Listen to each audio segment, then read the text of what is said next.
Hello बच्चों, NCERT line by line series में आपका स्वागत है। मैं हूं डॉक्टर ज़की जमाल और हम पढ़ रहे हैं चैप्टर ह्यूमन रिप्रोडक्शन। अब तक की क्लासेस के अंदर हमने male reproductive system, female reproductive system, structure of the sperm, cut section of the ovary, spermatogenesis, oogenesis, menstrual cycle, fertilisation and implantation पढ़ लिया। आज की इस वीडियो के अंदर हम पढ़ेंगे प्रेगनेंसी एंड एम्ब्रियोनिक डेवलपमेंट। अगर अब तक की वीडियोस आपने नहीं देखी हैं तो आप प्लेलिस्ट में जाकर NCERT line by line series में क्लिक करिएगा और आपको सारी ही वीडियोस उसी सीक्वेंस में मिल जाएंगी जिस सीक्वेंस में ये टॉपिक्स एनसीईआरटी में दे रखे हैं। इससे पिछली वीडियो के अंदर हमने ये बात की थी कि फर्टिलाइजेशन एम्पुला में होता है, फैलोपियन ट्यूब में। सेकेंडरी oocyte ओवुलेशन के बाद जब एम्पुला में पहुंचता है और अगर उसी दौरान स्पर्म की एंट्री हो जाती है और वो भी एम्पुलर रीजन में पहुंच जाता है तो दोनों का फ्यूजन होता है। This is known as fertilisation. Fertilisation होने के बाद ये जाइगोट डिवाइड हो जाता है into two smaller cells called blastomeres और फिर ये माइटो डिवीजन होते रहते हैं, 2 से 4, 4 से 8, 8 से 16। इस प्रोसेस को जिसमें कि जाइगोट स्मॉलर सेल्स में डिवाइड होता है इसे बोला जाता है क्लीवेज। और जब ये छोटे छोटे सेल्स बनते हैं, इस छोटे छोटे सेल्स को बोला जाता है ब्लास्टोमियर। 2 से 4, 4 से 8, 8 से 16, 16 सेल स्टेज तक ये फैलोपियन ट्यूब में ही पाए जाते हैं। और इस 8 टू 16 सेल स्ट्रक्चर को बोला जाता है मॉरुला। तो जो बॉल लाइक स्ट्रक्चर बनता है इन सेल्स के डिवाइड होने से, 8 to 16 cell stage known as morula. फिर ये मॉरुला नीचे यूट्रस में उतर आता है। यूट्रस के अंदर जो यूट्राइन ग्लैंड्स हैं उनकी सिक्रीटरी एक्टिविटी ऑलरेडी बढ़ी होती है प्रोजेस्टेरॉन की वजह से। तो जैसे ही ये स्ट्रक्चर नीचे यूट्रस में उतर के आता है तो इसमें फ्लूइड की एंट्री हो जाती है। उस फ्लूइड की एंट्री की वजह से इसके अंदर जितने भी सेल्स थे वो 2 लेयर में अरेंज हो जाते हैं। बाहर की साइड आउटर सेल मास जिसे बोला जाता है ट्रोफोब्लास्ट, और अंदर सेल्स एक तरफ इकट्ठे हो जाते हैं, इसे बोला जाता है इनर सेल मास। और ये स्ट्रक्चर जिसमें कि कैविटी बनी है फ्लूइड की एंट्री की वजह से, उस कैविटी को बोला जाता है ब्लास्टोसील। पूरे स्ट्रक्चर को बोला जाता है ब्लास्टोसिस्ट या ब्लास्टुला। ऊपर मॉरुला है जिसमें कोई कैविटी नहीं है, यूट्रस में फ्लूइड की एंट्री की वजह से बन चुका है ब्लास्टोसिस्ट या ब्लास्टुला। और यही ब्लास्टोसिस्ट यूट्रस की इनर वॉल पर यानी कि एंडोमेट्रियम आके इम्प्लांट हो जाता है। और यहाँ यहीं से बात शुरू हुई है कि इम्प्लांटेशन के बाद क्या होता है। फर्टिलाइजेशन के तकरीबन 7 से 9 दिन के बाद इम्प्लांटेशन हो जाता है। इम्प्लांटेशन के बाद जब ये ब्लास्टोसिस यूट्रस की अंदर वाली लेयर एंडोमेट्रियम में समाएगा तो फिर इसकी जो आउटर लेयर है ट्रोफोब्लास्ट, उसमें ऐसे फिंगर लाइक प्रोजेक्शन डेवलप हो जाते हैं। ये कहलाते हैं कॉरियोनिक विलाई। कॉरियोनिक विलाई और यूट्राइन टिश्यू आपस में एक दूसरे के साथ इंटरडिजिटेट हो जाते हैं यानी मिक्स हो जाते हैं and jointly they form they placenta. तो बच्चा और मदर के बीच में जो कनेक्शन बनता है वो बनता है प्लेसेंटा के जरिए। प्लेसेंटा के बारे में 10th क्लास में आपको बताया जाता है कि the nutritive respiratory and excretory organ of the foetus is placenta. क्योंकि एक बच्चे को जिंदा रहने के लिए चाहिए ऑक्सीजन, न्यूट्रिएंट जो कि मदर के ब्लड से बच्चे के अंदर ऑफ कोर्स प्लेसेंटा के जरिए पहुंचेंगे। और जब ये न्यूट्रिएंट बच्चे के अंदर पहुंचेंगे ऑक्सीजन, तो उसकी बॉडी के अंदर कार्बन डाइऑक्साइड बनेगी, वेस्ट प्रोडक्ट बनेंगे, एक्सक्रीटरी प्रोडक्ट बनेंगे और इनका रिमूवल होगा ऑफ कोर्स वाया प्लेसेंटा। यहाँ पर प्लेसेंटा और बच्चे के बीच में भी एक छोटी सी अम्बिलिकल कॉर्ड होती है जिसके जरिए चीज़ों का ट्रांसपोर्ट प्लेसेंटा और बच्चे के बीच में दोनों साइड होता रहता है। देखते हैं एनसीईआरटी में क्या बताया गया। शुरुआत में एनसीईआरटी में लिखा हुआ है कि after implantation finger like projections appear on the trophoblast called chorionic villi. तो आपसे वो यही लाइन पूछ सकता है कि इम्प्लांटेशन के बाद जो फिंगर लाइक प्रोजेक्शंस अपीयर होते हैं ट्रोफोब्लास्ट पर उन्हें क्या बोला जाता है? Chorionic villi. ठीक है, which are surrounded by the uterine tissue and maternal blood. और उसके चारों तरफ यूट्राइन टिश्यू और मैटरनल ब्लड आ जाता है। आगे लिखा हुआ है the chorionic villi and the uterine tissue become interdigitated with each other. Chorionic villi और यूट्राइन टिश्यू आपस में एक दूसरे के साथ मिक्स हो जाते हैं and jointly form the structural function unit between the developing embryo and the maternal body called placenta. यहाँ से एक और खूबसूरत सवाल हमें नीट के लिए मिलता है कि अगर आपसे पूछा जाता है कि प्लेसेंटा कौन बनाता है तो आप बोलेंगे दोनों ही मिलकर बनाते हैं। यानी कि कॉरियोनिक विलाई बच्चे की तरफ से, यूट्राइन टिश्यू मदर की तरफ से, ये दोनों ही मिलकर बनाते हैं प्लेसेंटा।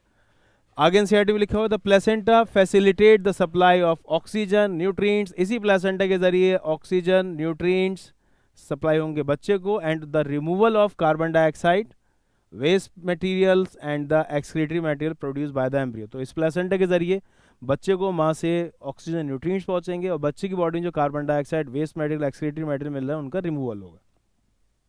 आगे लिखा हुआ the placenta is connected to the embryo through an umbilical cord. Placenta embryo से कनेक्टेड है एम्ब्लाइकल कॉर्ड के जरिए। एनसीईआरटी में डायग्राम भी दिखाया गया, अभी हम देख लेंगे।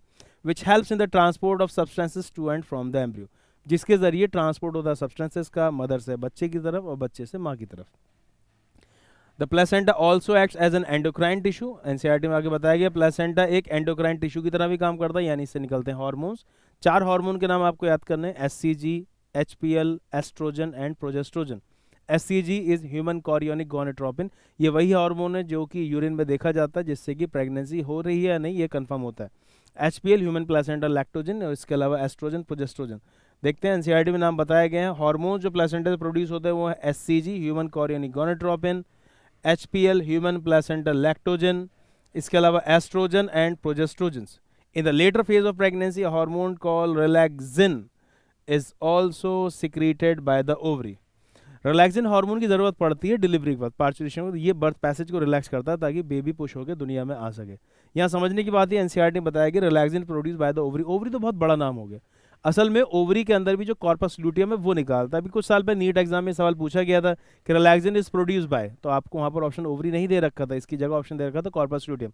हालांकि जो हार्मोन्स कॉर्पस ल्यूटियम निकालता है बाद में तमाम हार्मोन प्लेसेंटा भी निकालता है, इसलिए at the time of birth ये रिलैक्सिन हार्मोन प्लेसेंटा से भी निकलता है, ये बात आपको याद रखनी है, ठीक है। आगे देखते हैं, एनसीईआरटी में लिखो let us remember that HCG, HPL and relaxin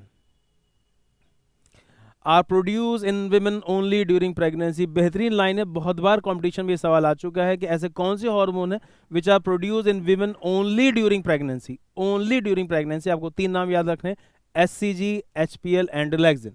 तो HCG, HPL and relaxin are produce in women only during pregnancy. Only during pregnancy, बहुत बार ये सवाल आ चुका है। आगे एनसीईआरटी बताती है in addition during pregnancy the levels of other hormones. इन्होंने बताया कि प्रेगनेंसी के दौरान और भी कुछ हार्मोन्स हैं जिनका लेवल बढ़ जाता है। यहाँ इन्होंने नाम बताया estrogen, progesterone, cortisol, prolactin, thyroxine. 5 नाम याद रखने हैं आपको, estrogen, progesterone, cortisol, prolactin, thyroxine. इन 5 हार्मोन्स के लेवल भी प्रेगनेंसी के दौरान बढ़ जाते हैं। और आगे बहुत खूबसूरती के साथ एनसीईआरटी ने बताया कि इन हार्मोन्स के लेवल क्यों बढ़ते हैं। इन हार्मोन्स के लेवल इसलिए बढ़ते हैं because they support the fetal growth. जो बच्चे का डेवलपमेंट है यूट्रस में हो रहा है, इसे सपोर्ट करते हैं। इसके अलावा प्रेगनेंसी के दौरान जो माँ के अंदर मेटाबॉलिक चेंजेस हो रहे हैं उसको भी सपोर्ट करते हैं। और इसके अलावा मेंटेनेंस ऑफ प्रेगनेंसी के लिए भी इन हार्मोन का बढ़ना जरूरी है। एनसीईआरटी ने बताया कि in addition during pregnancy the level of hormones like estrogen, progesterone, cortisol, prolactin, thyroxine are increase several folds in the maternal blood. Mother के ब्लड में इन हार्मोन्स का लेवल बढ़ जाता है। Increase production of these hormones is essential for supporting the fetal growth. इन hormones का बढ़ना जरूरी है because they support the fetal growth. इसके अलावा metabolic changes in the mother and maintenance of pregnancy, and maintenance of pregnancy, ठीक है। और यहाँ इस डायग्राम को एक बार देख लेते हैं। एनसीईआरटी में दिखाया गया है प्लेसेंटल विलाई, इधर प्लेसेंटा बना है, ये एम्ब्रियो है। एम्ब्रियो प्लेसेंटा के बीच में कनेक्शन बनाई है एम्ब्लाइकल कॉर्ड के जरिए, ठीक है ना। इधर ये यूट्राइन कैविटी दिखा रखी है इन्होंने रेड कलर से, यहाँ बीच में बच्चे की वजह से सारी जगह घिर चुकी है। यहाँ एक छोटा सा नाम लिखा हुआ यॉर्क सैक। जब बच्चे का डेवलपमेंट यूट्रस में होता है तो उसके चारों तरफ 4 लेयर बनती हैं जिन्हें एक्स्ट्रा एम्ब्रियोनिक मेम्ब्रेन बोलते हैं। उनके नाम है एमनियन, कोरियन, एलेंटोइस और यॉर्क सैक। ये वही यॉर्क सैक है। इस यॉर्क सैक का मेन काम ये होता है कि during the first 2 months of the intrauterine life जो प्रिमिटिव आरबीसीज बच्चे के अंदर बनते हैं वो इसी यॉर्क सैक के अंदर बनते हैं, ठीक है ना। अच्छा, एमनियन, कोरियन के बारे में इधर एनसीईआरटी में ज़्यादा डिटेल में नहीं है, फिर कभी इसके बारे में बात करेंगे। तो जो एनसीईआरटी में दे रखा है पहले हम उसी के बारे में बात करते हैं। यहाँ plug of the mucus in cervix भी दिखा रखा है कि यहाँ पर एक म्यूकस प्लग बन जाता है जिसकी वजह से फ्लूइड बाहर नहीं निकल पाता। आगे एनसीईआरटी बताया immediately after implantation the inner cell mass, याद होगा कि ब्लास्टोसिस्ट में इनर सेल मास और ट्रोफोब्लास्ट था, उसी इनर सेल मास के बारे में बात चल रही है। इम्प्लांटेशन के बाद जो इनर सेल मास है वो डिफरेंशिएट हो जाता है, तब्दील हो जाता है इनटू एक्टोडर्म एंड एंडोडर्म। किस में चेंज हो जाता है वो? Ectoderm and endoderm. और फिर क्या होता है? A mesoderm soon appears between the ectoderm and endoderm. यहाँ पर ये बात बताना चाह रहे हैं कि इनर सेल मास से ही एंडोडर्म, एक्टोडर्म और सबसे लास्ट में मीजोडर्म बनती है। एक सवाल तो कंपटीशन यहाँ पर ये पूछा जाता है कि सबसे लास्ट में कौन सी जर्मिनल लेयर बनती है, तो आप बोलेंगे मीजोडर्म। दूसरा सवाल यहाँ से ये पूछा जाता है जैसे कि आपको 9-10 से पढ़ाया जा रहा है एनिमल किंगडम में कि हम सब लोग ट्रिप्लोब्लास्टिक है। पहले ट्रिप्लोब्लास्टिक एनिमल प्लेटिहेल्मिन्स है और हम सब लोग भी ट्रिप्लोब्लास्टिक है। तो हमारी बॉडी की जितने भी टिश्यूज और ऑर्गन्स हैं वो सब के सब 3 लेयर से बने हुए हैं, एंडोडर्म, एक्टोडर्म और मीजोडर्म। एनसीईआरटी का आप सीक्वेंस पढ़ते हैं तो ऐसा लगता है शायद पहली लेयर एक्टो बनती होगी, फिर एंडो और फिर मीजो। अगर ये सवाल ही आपसे कॉम्पिटिशन पूछ लिया जाए कि पहली एम्ब्रियोनिक लेयर कौन सी बनती है, तो आपको आंसर बोलना चाहिए एंडोडर्म, एंडोडर्म। उसके बाद बनती है एक्टोडर्म और फिर सबसे लास्ट में इन दोनों के बीच में बनती है मीजोडर्म, ठीक है। So between endoderm and ectoderm, these 3 layers give rise to all the tissues and organs in the adult, और इनसे हमारी बॉडी के तमाम टिश्यूज बनते हैं। It needs to be mentioned here that the inner cell mass contains certain cells इन्होंने यहाँ पर आगे बताया कि ये भी यहाँ पर याद रखना ज़रूरी है कि जो इनर सेल मास है उनमें कुछ खास सेल्स होते हैं जिन्हें बोला जाता है stem sales, which have the potency to give rise to all the tissues and organs। जिस तरीके से आपको ये बात बताई गई है कि जितनी भी हमारी लॉन्ग बोन्स होती हैं वो अंदर से खोखली होती है, उसमें फ्लूइड भरा रहता है, बोन मैरो के अंदर कुछ खास सेल्स होते हैं स्टेम सेल्स, जिनसे कि आरबीसी, डब्ल्यूसी, प्लेटलेट सारे सेल्स बनते हैं। बिल्कुल उसी तरीके से अल्लाह ताला ने इनर सेल मास में भी कुछ खास सेल्स को रखा है जिन्हें बोला जाता है stem cells, and they have the potential to give rise to all the tissues and organs of the body. तो इनर सेल मास से एम्ब्रियो का डेवलपमेंट होता है, और जो बाहर प्लेसेंटा वगैरह बनता है वो सब आउटर सेल मास से बनता है, वही कन्वर्ट हो जाते हैं कॉरियन में, एमनियन वगैरह में, फिर एमनियन से एमनियोटिक कैविटी बनती है जिसमें कि एमनियोटिक फ्लूइड होता है, जिसमें बच्चे का डेवलपमेंट होता है, जो बच्चे को बॉडी टेम्परेचर को मेंटेन करता है, शॉक एब्जॉर्बर की तरह काम करता है, मॉइस्चर को रोक के रखता है। ये सब बातें एनसीईआरटी में नहीं है, इसलिए हम एनसीईआरटी के अलावा ज़्यादा बातें नहीं कर रहे हैं। आगे एनसीईआरटी में यहाँ बताया गया What are the major features of the embryonic development as various month of pregnancy? उन्होंने बच्चे से पूछा कि आपको पता है कि प्रेगनेंसी के दौरान डिफरेंट मंथ में क्या क्या चीज़ें होती है। खुद एनसीईआरटी ने आगे से 1 बाय 1 समझाया। देखते हैं। In human being pregnancy last 9 month. एक छोटा सा आंसर आप यहाँ पर याद रख लें कि ह्यूमन बीइंग्स में प्रेगनेंसी तकरीबन 9 महीने की होती है। ठीक है। Do you know for how many months pregnancy last in dogs, elephants and cats? NEET exam में यहाँ से एलिफेंट पर सवाल प्रीवियस ईयर में आ चुका है कि एलिफेंट्स के अंदर 22 मंथ्स की प्रेगनेंसी होती है। डॉग्स और कैट्स में अलग अलग किताबों में काफ़ी ज़्यादा वेरिएशन है आंसर में, लेकिन एक जनरल आंसर आप याद रख सकते हैं कि तकरीबन 2 मंथ्स की प्रेगनेंसी कैट्स में और डॉग्स के अंदर होती है। ठीक है। Find out in human being after 1 month of pregnancy. यहाँ पर इन्होंने अलग अलग मंथ्स के अंदर जो चेंजेस होते हैं उन्हें समझाया है।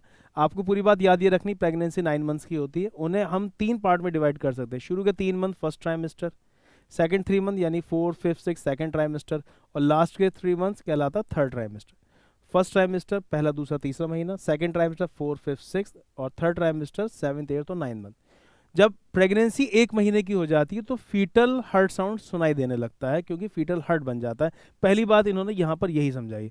After 1 month of pregnancy the embryos heart is form. तो इस लफ्ज को आप याद रखेंगे कि जब 1 महीने की प्रेगनेंसी हो जाती है तो फिर बच्चे का हार्ट बन जाता है, यानी हार्ट बीट सुनाई देने लगती है। तो यहाँ से बहुत इंपॉर्टेंट बात समझने की ये है कि 1 महीने से ऊपर की अगर प्रेगनेंसी है तो अगर अल्ट्रासाउंड कराया जाएगा तो फीटल हार्ट बीट आनी चाहिए। तो अगर फीटल हार्ट साउंड नहीं आता है तो इसका मतलब प्रेगनेंसी कंटिन्यू नहीं है। तो फीटल हार्ट साउंड इसलिए भी बहुत इंपॉर्टेंट है क्योंकि जब जब अल्ट्रासाउंड प्रेगनेंसी में कराया जाता है तो उसमें main radiology fetal heart sound को ही देखता है, फीटल हार्ट बीट दिखनी चाहिए।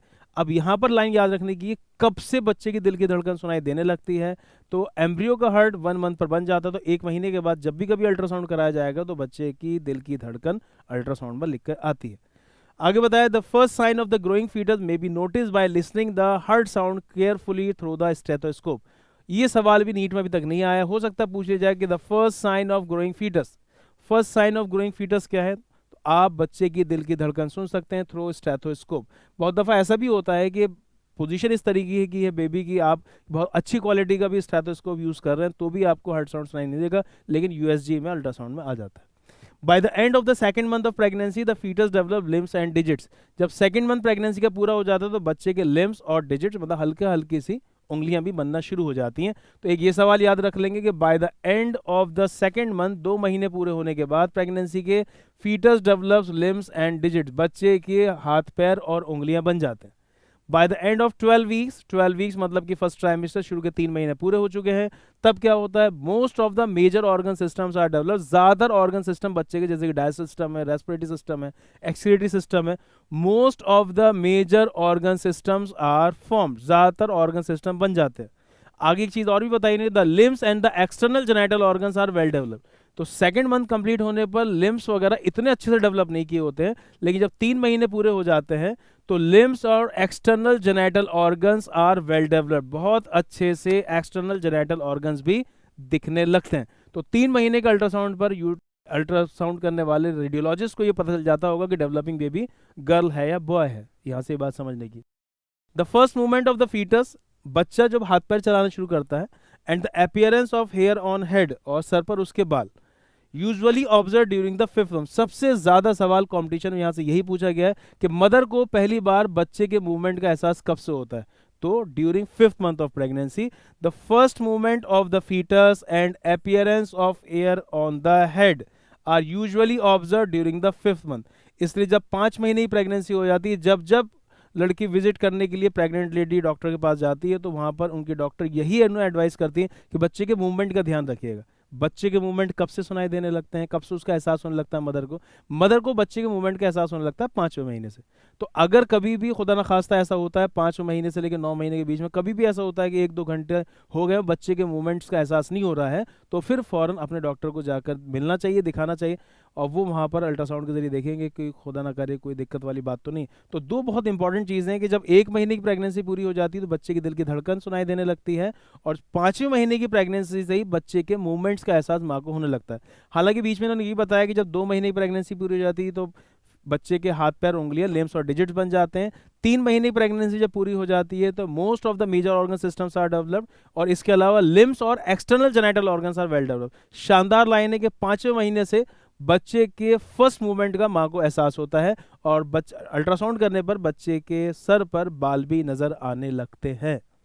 आगे लिखा हुआ by the end of about 24 weeks, यानी कि 6 महीने पूरे हो चुके हैं second trimester, the body is covered with fine hair, इन्हें लैन्यूगो बोला जाता है। पूरी बॉडी पर बच्चे के हल्का हल्का सा रुआ नजर आता है, फाइन हेयर। इसके अलावा आईलिड सेपरेट हो जाती है और उनके ऊपर आई लैशेस भी बन जाती हैं 6 महीने पूरे होने पर। तो body is covered with fine hair, eyelid separate and eyelashes are form. And by the end of 9 month, और जब 9 महीने पूरे हो जाते हैं of pregnancy, the foetus is fully develop, बच्चा पूरी तरह से डेवलप हो चुका है and is ready for delivery. I hope कि आपको सारी बातें समझ में आई होंगी। अगली वीडियो के अंदर हम इंशाल्लाह इसका लास्ट टॉपिक पढ़ेंगे, पार्चुरेशन एंड द लैक्टेशन, के डिलीवरी के दौरान क्या क्या चीज़ें होती हैं और लैक्टेशन से रिलेटेड।